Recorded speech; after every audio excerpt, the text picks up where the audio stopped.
요한복음 11장 33절부터 44절까지 다 같이 함께 봉독하겠습니다. 다 같이요. 예수께서 그의 우는 것과 또 함께 온 유대인들의 우는 것을 보시고 심령에 통분히 여기시고 민망히 여기사 가라사대 그를 어디 두었느냐 가로되 주여 와서 보옵소서 하니 예수께서 눈물을 흘리시더라. 이에 유대인들이 말하되 보라 그를 어떻게 사랑하였는가 하며 그중 어떤 이에 말하되 소경의 눈을 뜨게 한 이 사람이 그 사람은 죽지 않게 할 수 없었더냐 하더라. 이에 예수께서 다시 속으로 통분히 여기시며 무덤에 가시니 무덤이 구리라 돌로 막았거늘 예수께서 가라사대 돌을 옮겨 놓으라 하시니 그 죽은 자의 누이 마르다가 가로되 주여 죽은 지가 나흘이 되었음에 벌써 냄새가 나나이다. 예수께서 가라사대 내 말이 내가 믿으면 하나님의 영광을 보리라 하지 아니하였느냐 하신대 돌을 옮겨 놓으니 예수께서 눈을 들어 우러러 보시고 가라사대 아버지여 내 말을 들으신 것을 감사하나이다. 항상 내 말을 들으시는 줄을 내가 알았나이다. 그러나 이 말씀하옵는 것은 둘러선 무리를 위함이니 곧 아버지께서 나를 보내신 것을 저희로 믿게 하려 함이니이다. 이 말씀을 하시고 큰 소리로 나사로야 나오라 부르시니 죽은 자가 수족을 배로 동인 채로 나오는데 그 얼굴은 수건에 쌓였더라. 예수께서 가라사대 풀어 놓아 다니게 하라 하시니라. 아멘. 본문의 말씀 가지고 죽은 나사로를 살리심이라는 제목 가지고 말씀 증거하겠습니다. 여러분들께서 이 백에 참여하시는 분들은 아시겠습니다마는 여러분이 받으신 성경 읽기표의 제목과 본문을 따라서 제가 설교를 하는 가운데 있습니다.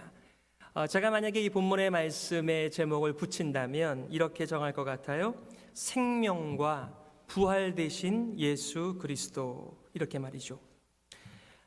여러분 이 사진을 잠깐 보시고요. 이분은 폴 트루니에와 넬리라고 하는 부부입니다. 여러분들께서 폴 트루니에에 대하여 들어보신 적이 있을 거라고 생각이 들어요. 스위스 제네바의 내과 의사이며 정신의학자로서 오랫동안 기독교 상담과 관련해요 그분이 기록한 책들이 참 많습니다. 우리 한국에 번역된 책만도 한 13권 이상이 되고 저도 고등학교 때 이분의 책을 처음 접했어요. 인생의 네 계절이라고 하는 짤막한 책자인데 아마도 상담을 좀 하신다 하는 분치고 이분의 책을 읽지 않으신 분들이 없으실 것 같아요. 제가 오늘 저분들의 사진을 보여드린 이유는요. 저분들이 이제 결혼 50주년을 맞이해서 그랬는지 휴가를 그리스로 가셨어요. 그런데 거기서 부인 넬리가 심장마비가 오게 돼요. 그래서 거기서 이제 죽게 되어지는데 마침 죽기 전에 그 남편을 향하여서 이렇게 얘기합니다. 여보, 오늘 천국에 도착하면 먼저 가 계신 시부모님을 만나 정말 즐거울 것 같아요. 이렇게 얘기를 합니다. 정말 심장마비는 그냥 돌아가시는 거 아니에요. 그런데 그 잠깐의 찬스를 하나님께서 주셨던 거죠. 그리고 그 찬스를 살려서 자기의 남편에게 이렇게 고백을 했던 것입니다. 원래 그 폴 트루니에는요 목사님 아들입니다. 그런데 아버지가 목회하는 것을 보지 못했어요. 왜냐하면 아버님께서 일찍 돌아가셨기 때문에. 그리고 나서 6살인가 7살 때 어머님도 돌아가시게 돼요. 그래서 아저씨와 아줌마 그 밑에서 저 폴 트루니에가 자라게 되죠. 그리고 신실한 크리스찬이에요. 그런데요 저분이 그 아내의 얘기를 듣고 나서 이렇게 반응을 합니다. 나는 아내와 육체적으로만 결혼한 부부였던 것이 아니라 아내의 소망과 아내의 믿음 속에서 한 몸이 되어 있었던 것을 알게 되었다. 이렇게 얘기해요. 여러분 부부끼리 죽음에 대해서 얘기할 수 있는 수준이세요? 부부끼리 여러분들의 믿음과 여러분의 소망에 대해서 거침없이 거리낌 없이 그렇게 얘기할 수 있는 관계이십니까? 여러분 심장마비가 왔는데 그때 막 생각해가지고 남편한테 얘기할 수가 없잖아요. 이것은 넬리 여사의 평상시의 소망이고 평상시의 믿음이고 그의 마음에 들어 있었던 것이죠. 한 번도 뵌 적이 없는 자기의 시아버지 시어머니를 베겠다가라고 하는 그 즐거움을 자기의 남편에게 던져주고 가는 그 믿음과 소망이 사실은 좋은 크리스찬이었던 폴 트루니에게 자신이 이 아내의 말을 듣고 더 믿음이 좋아졌다라는 말을 해요. 여러분의 배우자는 여러분의 믿음을 세워주시는 분이십니까? 그렇다면 여러분 하나님께 감사하시기를 바랍니다. 여러분, 우리가 서로 간에 우리의 믿음, 우리의 소망을 함께 나눌 수 있는 동역자라고 한다면 언제 우리가 하나님께 부르심을 받는다고 하더라도 우리는 배우자의 믿음을 위하여 쓰임받고 하나님께 부르심을 받을 줄 믿습니다. 여러분은 자신과 다른 사람들, 가족들이 겪게 되는 죽음에 대한 입장 정리가 되어 있으신 분이십니까? 여러분, 가까운 분들의 죽음은요, 우리들에게 충격이죠. 그죠? 그것을 많이 생각하시게 될 것입니다. 여러분, 그것은요, 우리들에게 많은 것을 안겨준 좋은 것일 수 있어요. 물론 죽음 자체가 좋다는 건 아니에요. 그러나 그 죽음이 우리들에게 던져주는 많은 것들이 있다는 것입니다. 그런 면에서 우리 크리스찬들은요, 우리 가까운 가족들이나 친구들의 죽음 앞에서 나의 가지고 있는 믿음을 따라 죽음에 대한 이해를 분명히 하면서 살 필요가 있다라고 하는 것을 말씀드리는 것입니다. 여러분, 죽음이라고 하는 것은요, 우리들에게 모든 것을 다 익스큐즈 합니다. 시간이 되었든 장소가 되었든 이벤트가 되었든 죽어가고 있어, 죽었어라고 말하면 다 통용이 되지 않습니까? 제가 예전에 사역했던 그 교회에서는요, 초상이 아주 많이 났어요. 그래서 제가 그 당시에 한 200에서 한 250가정을 제가 섬겼는데요. 또 그 교구를 묶어서 지구로 묶었는데요. 그 지구 안에는 여전도사님들 계시거든요. 근데 장례가 나면 여전도사님들께서는 인도를 못 하시니까 그 지구에 있는 지구 담당 책임자가 그 교구에 난 장례까지 다 맡아서 해야 돼요. 그래도 이 미국은요, 너무 장례를 치르기가 좋아요. 왜냐하면 장례식장이 잘 준비되어져 있죠. 언제든지 예배 드릴 수 있는 분위기가 되어져 있죠. 그리고 예배를 몇 번 안 드려요. 한국에서는요, 기본적으로 5번, 장례가 한 번 나게 되면은요, 5번 예배를 드려요. 죽음의 소식을 듣자마자 부교육자가 달려가서 임종 예배를 드리고요. 그 다음에 입관 예배 드리죠. 발인 예배 드리죠. 하관 예배 드리죠. 위로 예배 드리죠. 담임 목사님은 한 번밖에 예배 인도 안 하세요. 그러니까 나머지는 부교육자가 다 자기 교구에서 나는 장례를 치르는데요. 어떤 제 그 교육자가 그러더라고요. 자기가 섬겼던 교회도 적지 않은 교회였는데 자신의 교회에서 1년 동안 장례 치르는 것을 여기 와서 한 달 만에 다 드렸다 그러더라고요. 저도 1년에 최소한 우리 교회에 20번 이상의 장례가 나오면 거기다 한 4만 곱해보세요. 80번 이상을 장례식에 가는 거예요. 여러분, 그럼에도 불구하고 그분들이 새벽에 2시, 3시, 4시 가리지 않고 전화하세요. 목사님 돌아가셨습니다. 그러면 당장에 달려가서 그분들을 위로하면서 함께 말씀을 나누면서 예배를 드리는 것입니다. 그리고 장례 일정을 함께 의논하죠. 여러분, 여러분들에게는 죽음이 준비되어져 있습니까? 그러니까 여러분의 죽음에 대한 준비가 아니라 죽음에 대한 여러분의 입장 정리가 믿음을 따라서 올바로 되어져 있는지를 제가 여쭙는 것입니다. 여러분, 오늘 본문에 나오는 이 나사로가 부활한 사건, 다시 사는 사건은요, 요한복음에 나오는 7가지의 기적, 표적, 이 사인들 중에 크라이막스입니다. 예수님께서는 많은 기적을 행하셨는데 사도 요한은 그 중에서 7개만 뽑아요. 그리고 나서 이 7개의 표적을 통해서 예수가 누구인가 질문하면서 예수는 하나님의 보내신 아들이다, 메시아다, 그리스도다, 생명이다, 이것을 계속해서 표적을 통하여 우리들에게 가리키고 있어요.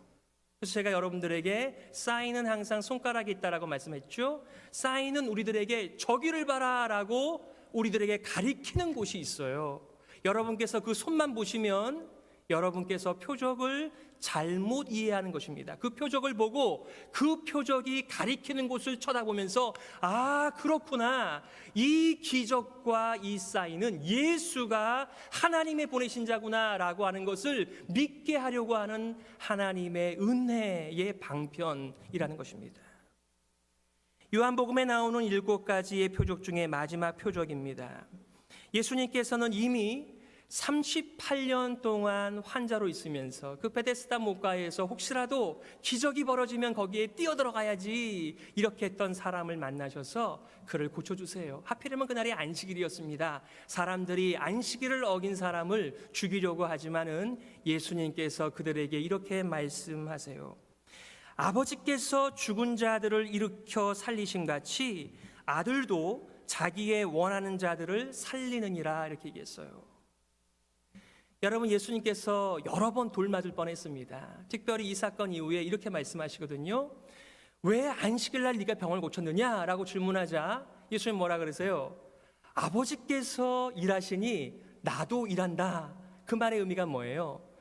모든 사람은 그 안식일에 일하면 안 되거든요. 다 율법을 어기는 거예요. 그런데 가만히 보니까 안식일날 사람이 죽거든요. 안식일날 생명이 태어나거든요. 그러니까 사람들이 가르치기를 하나님은 일하실 수 있다 이렇게 얘기를 한 거예요. 근데 예수님께서 그것을 받아서 말씀하시는 거죠. 아버지께서 일하시니 나도 안식일날 일하는 것이 마땅하지 않느냐. 그 얘기는 뭐예요? 내가 하나님이다. 그래서 돌맞을 뻔하셨어요. 그때의 사람들에게 자기를 계시하면서 내가 생명을 가지고 오는 하나님의 보내신 자가 맞다라고 말씀하시면서 그 유명한 구원의 확신 우리가 외우는 그 구절을 이어서 말씀하시는 거예요. 내가 진실로 진실로 너희에게 이르노니 내 말을 듣고 또 나 보내신 이를 믿는 자는 영생을 얻었고 심판에 이르지 아니하나니 사망에서 생명으로 옮겼느니라 이렇게 선포하세요. 근데요, 사람들은요, 아무리 기적이 와도 아무리 자기를 증거하고 선포해도 믿지 않아요. 그 가운데 소수의 사람이 예수님은 과연 하나님의 보내신 메시아가 맞구나, 그리고 예수님은 믿고 따르는 소수의 제자들이 있었던 것을 저희가 알게 됩니다.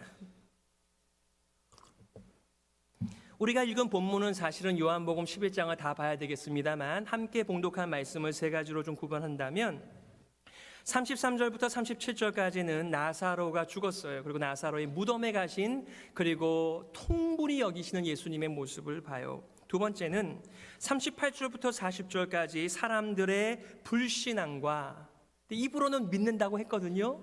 근데 사람들이 믿지 않아요.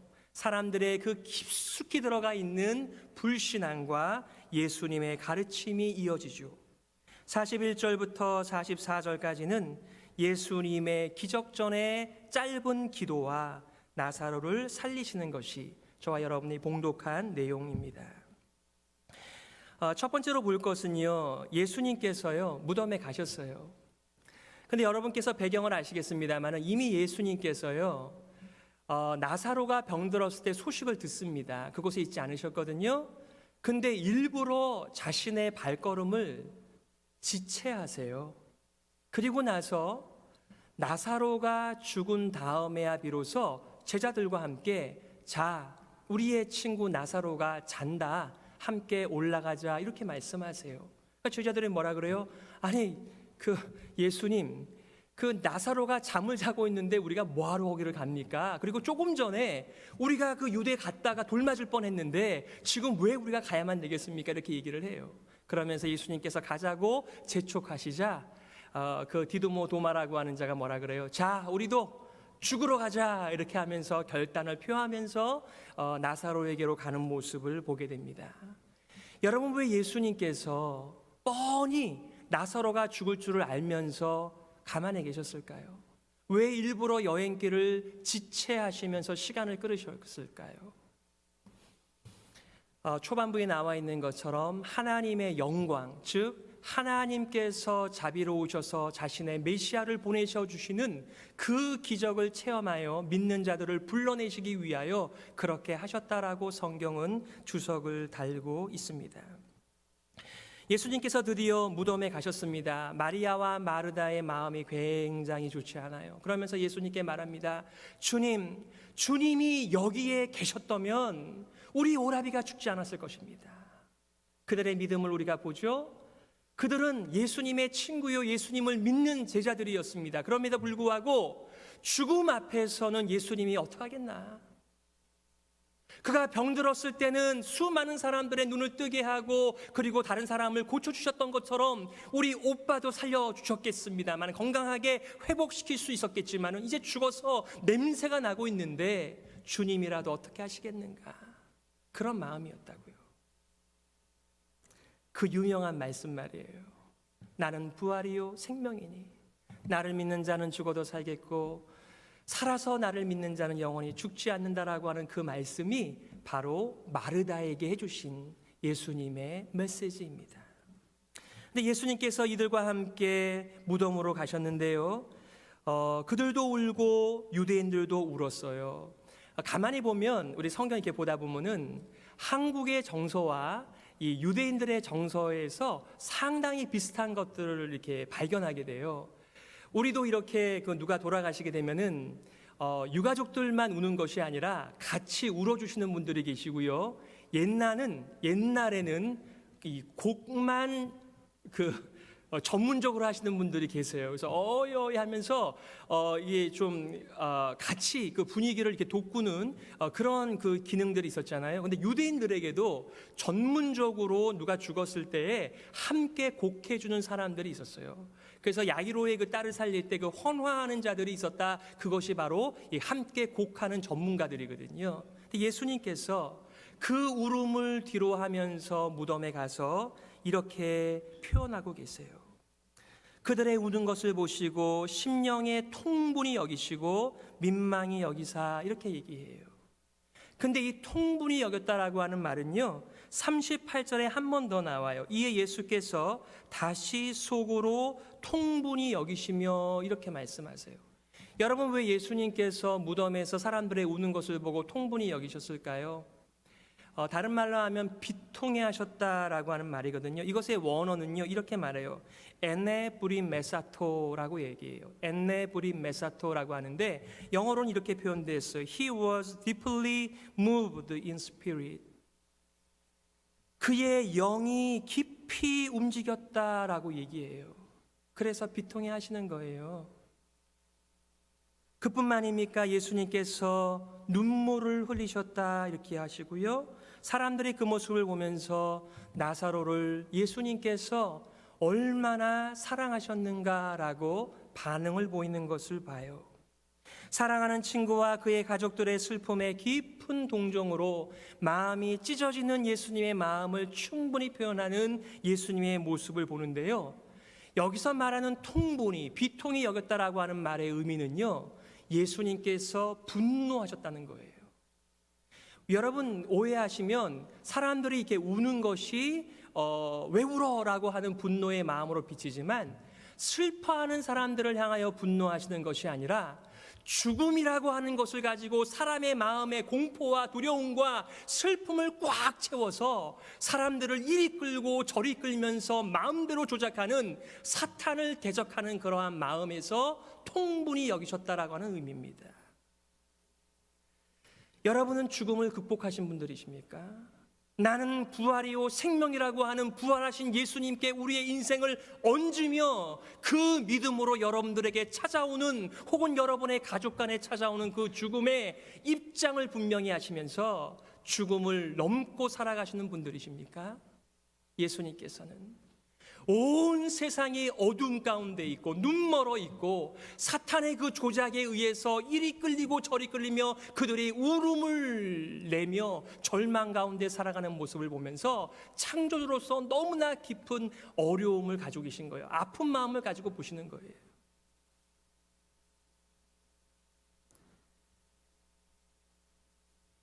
여러분들도 좀 못 사는 나라 가서 그 사람들이 먹고 마시고 생활하는 것을 보게 되면은 참 마음이 아프잖아요.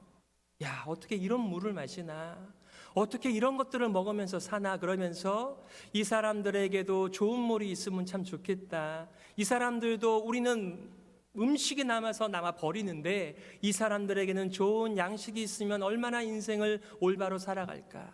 그러나 믿는 사람들에게는 생각이 거기서 그치지 않잖아요.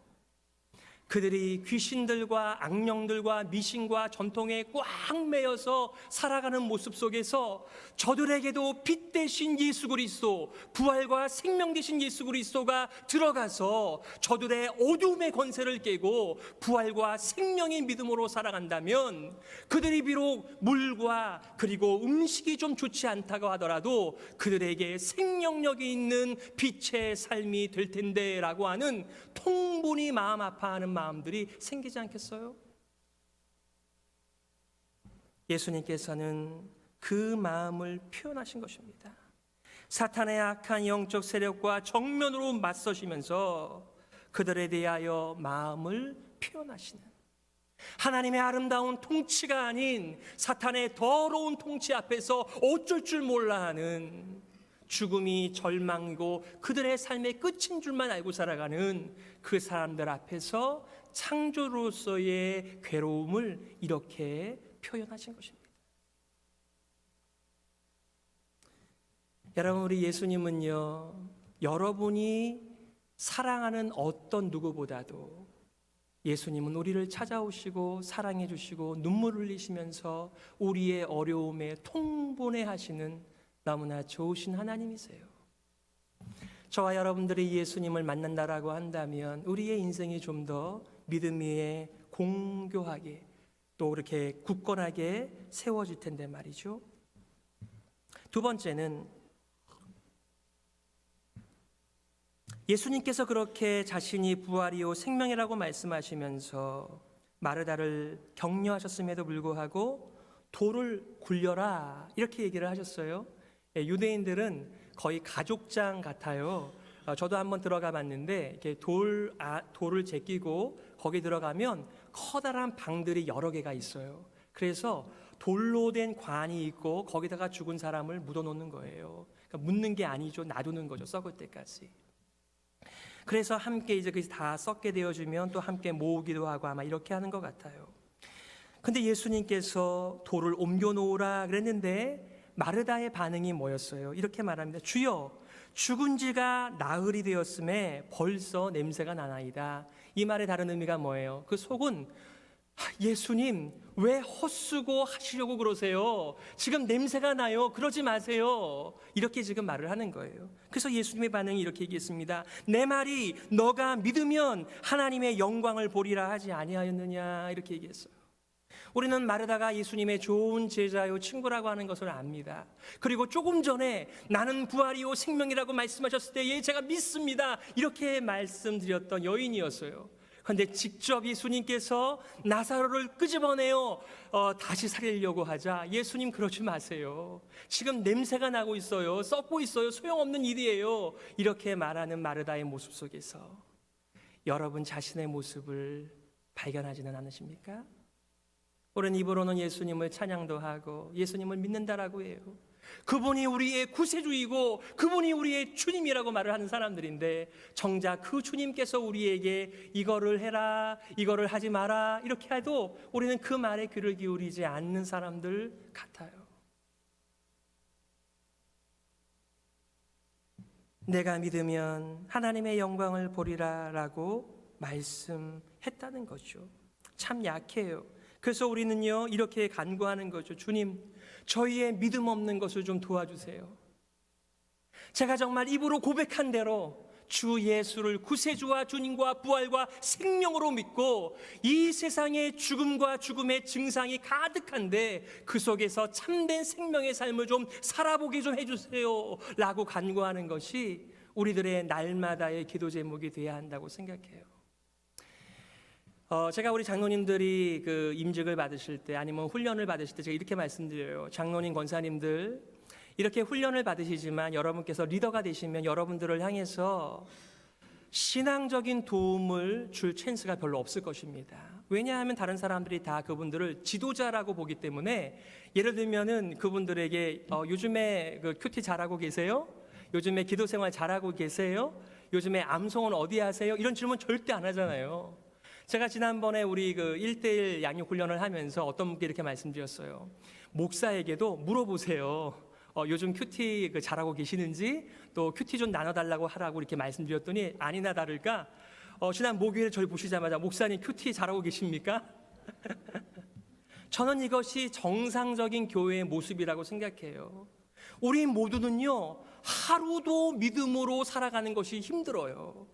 우리 장로님들은요, 일주일에 한 번씩만 격려받으면 될까요? 아니에요. 장로님들도 날마다 격려와 용기가 필요한 분들이십니다. 목사는 한 달에 한 번만 격려받으면 되겠죠? 아닙니다. 목사도 날마다 믿음의 격려와 그리고 은혜가 필요한 사람들이에요. 우리 모두는 다 이 마르다처럼 예 제가 믿습니다 라고 말했지만 돌을 굴려놓으라고 했었을 때 냄새가 납니다 라고 말을 하는 사람들이 아닙니까? 우리에게는 정말 믿음이 필요한 사람들이에요. 우리는 이렇게 약한 사람들인데 어떻게 돌보지 않고 돌봄을 받지 않으면서 이 믿음의 경주를 계속해서 감당할 수가 있겠어요? 그러면 여러분 하나님, 제 주변에 하나님을 깨끗한 마음으로 부르는 경건한 사람들을 붙여주셔서 나에게 큐티했냐고, 나에게 암송하고 있느냐고, 요즘에 기도 생활은 어떠냐고 물어볼 사람을 허락하여 주옵소서라고 기도하는 것은 여러분들께서 인생을 잘 살아가는 것입니다. 별로 문제가 생기지 않을 때는 상관없어요. 바람이 불지 않고 늘 평지만 달릴 때는 상관없어요. 그런데 말이죠, 이런 믿음의 격려가 없이 살아온 사람들은요, 조금만 바람이 불어도요 견딜 수가 없습니다. 조금만 인생이 파여 있거나 조금만 언덕이 생겨도 도저히 감당할 수가 없는 것이 우리의 삶이에요. 세 번째, 예수님은 기도하세요. 여러분, 예수님께서 기도 안 하시면 나사로를 살릴 수 없으셨을까요? 한번 생각해 보세요. 그냥 예수님께서 기도하시지 않고 자 나사로야 나오너라 이렇게 하셨다면 나사로가 안 나왔을까요? 예수님께서는 짤막한 기도를 아버지 하나님께 올리시는데 거기에 자신이 왜 그렇게 번거로운 일을 사람들에게 보여주는지를 말씀하고 있어요. 보세요. 41절 중반절부터 아버지여 내 말을 들으신 것을 감사하나이다. 항상 내 말을 들으시는 줄을 내가 알았나이다. 그러나 이 말씀하옵는 것은 둘러선 무리를 위함이니 곧 아버지께서 나를 보내신 것을 저희로 믿게 하려 함이니이다. 기도를 올리는 거예요. 야, 예수님께서는요 포기가 없으시네요. 믿음이 없는 사람들을 날마다 만나면서 야, 이쯤이면 됐다, 그만 좀 해라 이렇게 하시지 않으시고 또 그들에게 믿음을 심어주시기 위하여 일부러 하나님 앞에 간구하고 있는 모습을 봐요. 여러분, 예수님께서 여러분의 마음의 문을 두드리실 때에 좀 버티지 마세요. 우리 예수님은 너무나 훌륭한 분, 너무나 아름다우신 분, 우리를 위하여 자신의 생명도 아끼지 아니하시는 너무나 좋으신 분이세요. 그분이 여러분의 마음을 두드리시고 여러분의 인생을 찾아오실 때 웰컴 하시면서 그러면 우리가 죽음을 이기고 생명의 삶을 살아갈 수 있다고 우리는 믿는 것입니다. 여러분, 세상은 믿음이 없습니다. 예수님께서는 끊임없이 제자들의 믿음을 북돋아 주시면서 멈추지 않는 자비의 하나님, 정말 천국에 초대하시기 위하여 오시는 예수님의 모습을 만나게 됩니다. 이 말씀을 가지고 여러분들과 두 가지의 교훈을 좀 나누고 싶어요.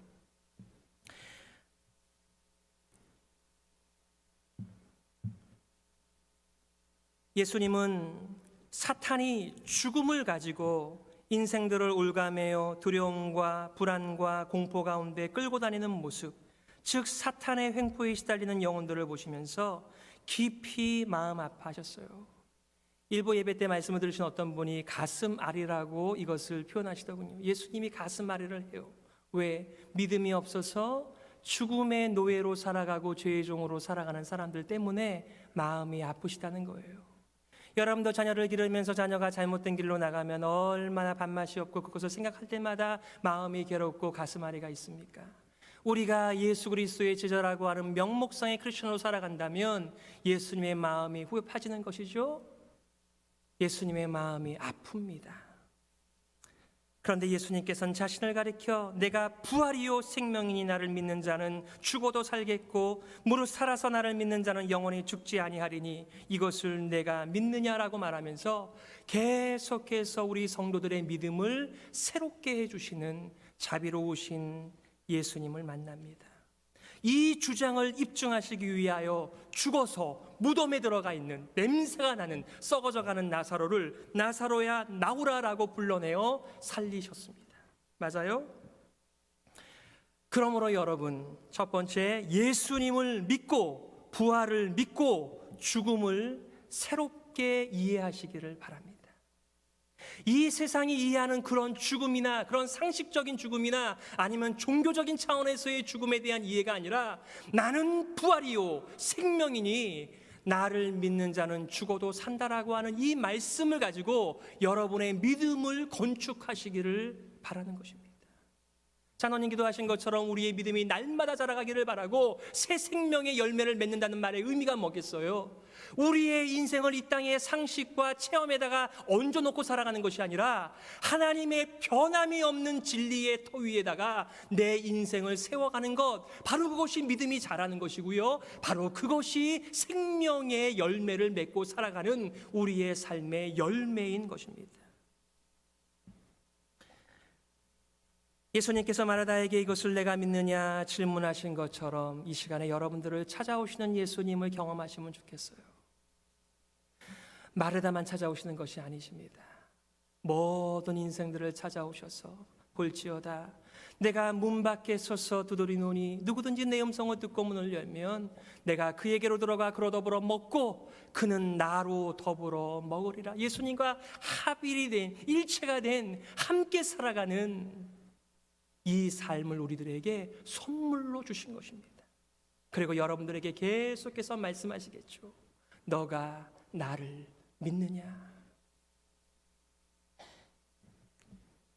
사탄이 죽음을 가지고 우리 성도조차도 꽉 잡고 흔들기에 죽음을 넘을 수 없는 운명의 벽으로 느끼기에 우리 성도들은 나는 부활이요 생명이라고 하는 예수님의 말씀을 날마다 들을 필요가 있으며 거기에 계속 머물면서 부활의 의미를 상기하고 기억하며 이것을 우리 성도들과 나누면서 가르치면서 그렇게 살아가는 것이 우리 믿음의 여정이라고 하는 것을 잊지 마세요.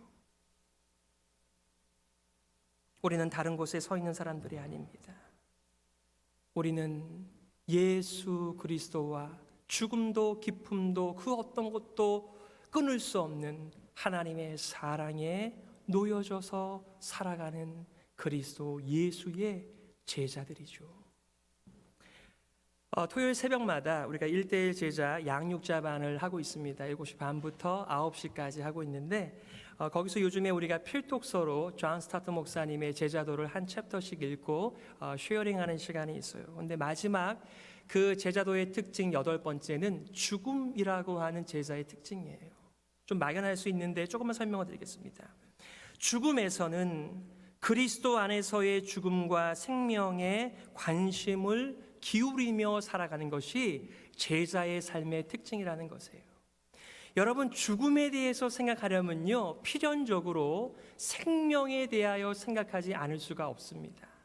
여러분, 이 시대의 현대인들을 보면요, 죽음에도 별로 관심이 없고요, 생명에도 별로 관심이 없어요. 그냥 되는 대로 살아가는 모습처럼 보여요. 그러나 이 죽음에 대하여 성경적으로 진지한 접근을 하는 사람들에게 있어서는 우리가 이 땅에 숨을 쉬며 살아가는 생명에 대해서도 굉장히 진지한 태도를 가지고 인생을 살아가는데 바로 그것이 예수 그리스도 제자의 특징 중에 중요한 특징이에요.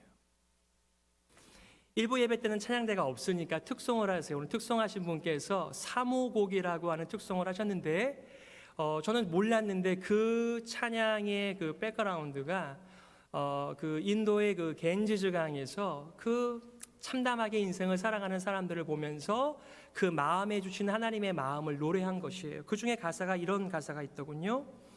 생명을 구할 수만 있다면 나의 생명이라도 두고 가겠소. 주님 가신 그 길처럼 이렇게 얘기했어요. 한 번 더 말씀드려 볼게요. 생명을 구할 수만 있다면 나의 생명이라도 두고 가겠소. 주님 가신 그 길처럼 이렇게 얘기했어요. 여러분이 찬양으로 들으시면 훨씬 더 좋으실 텐데 여러분 가사가 너무나 마음에 와닿지 않습니까? 예수님께서는 죽음의 길을 가시고 그 길 때문에 우리는 생명을 얻었는데요, 예수님의 뒤를 쫓아가는 제자의 삶은 바로 부활이요 생명 되신 예수님 때문에 나도 생명을 살리는 일에는 나의 생명을 언제든지 놔둘 수 있습니다. 이러한 고백이에요. 여러분, 부활신앙이 없다면 어떻게 우리가 자신의 생명을, 하나밖에 없는 생명을 놔두고 갈 수가 있겠어요? 안 그래요? 여러분, 죽음이라니까 죽음만 생각하시는데 죽음의 증상들을 생각해 보십시오. 왜 사람들이 도둑질하고 거짓말하고 간음하고 또 그렇게 다른 사람에게 거짓말하며 살아가는 것입니까? 그 사람들에게 생명이 없으니까 다른 사람들의 것까지도 끌어와야 내가 인생을 살아갈 수 있다라고 하는 인생과 죽음에 대한 두려움들이 그런 삶의 방식들을 가져오는 것입니다. 하지만 우리 예수님의 제자들은 어떤 사람들입니까? 예수님의 죽음으로 말미암아 생명의 삶을 살아가는 사람들에게는 내가 그들에게 나의 생명을 나누어 주어도 나는 죽지 않으니까 얼마든지 자기를 깰 수가 있는 거죠. 여러분, 우리가 누군가를 도운다고 할 때 자기를 부인하지 않고 자기를 깨지 않고는 아무리 마음의 원이로되 다른 사람을 섬길 수가 없습니다. 누군가를 섬기고 있다면 그 사람은 자기를 부인하는 거고 자기를 깨는 거고, 그 이유는 예수님이 부활이요 생명이기 때문에 그렇게 할 수가 있는 것입니다. 저는 그 355를 들으면서 윤동주의 서시가 생각이 났습니다. 그 영화로 나왔다는데 한번 기회가 되면 같이 보러 가요? 그분이 이렇게 노래하시더군요. 별을 노래하는 마음으로 모든 죽어가는 것을 사랑해야지. 그리고 나한테 주어진 길을 걸어가야겠다. 오늘 밤에도 별이 바람에 스치운다. 이렇게 얘기했어요. 죽음과 생명이 공존하는 곳에서 자신에게 바람이 분다고 할지라도 나는 죽어가는 것을 사랑하며 살겠다라고 하는 이분의 깊은 신앙심이 배어져 있는 시라고 생각해요. 저와 여러분이 살아가는 예수님을 쫓아가는 삶도 이와 같은 것입니다. 예수 그리스도가 죽음을 통하여 우리에게 생명을 주셨듯이 우리도 우리의 생명을 통하여서 우리의 죽음의 길을 가면서 다른 사람들에게 생명을 가져다 주는 일, 한 알의 밀이 땅에 떨어져 죽지 아니하면 한 알 그대로 있거니와 죽으면 많은 열매를 맺느니라. 이 은혜를 우리 그리스도 예수의 제자가 경험하지 않는다면 누가 그런 일을 경험하며 살 수 있겠습니까? 그래서 두 번째의 교훈은 부활과 생명 되신 예수님을 묵상하면서 여러분에게 찾아오는 고난, 바람들을 이겨내십시오. 윤동주 시인이 오늘도 별이 바람에 스치운다, 그러나 나는 죽어가는 것들을 사랑하겠다라고 얘기한 것처럼 우리 그리스도 예수의 제자들도 살아가는 삶의 이유는 바로 여기에 있다는 것을 말하는 것입니다. 고린도전서 부활장에서 뭐라고 말해요? 사망아, 너의 이기는 것이 어디 있느냐? 사망아, 너의 쏘는 것이 어디 있느냐? 사망에 쏘는 것은 죄요, 죄의 권능은 율법이라.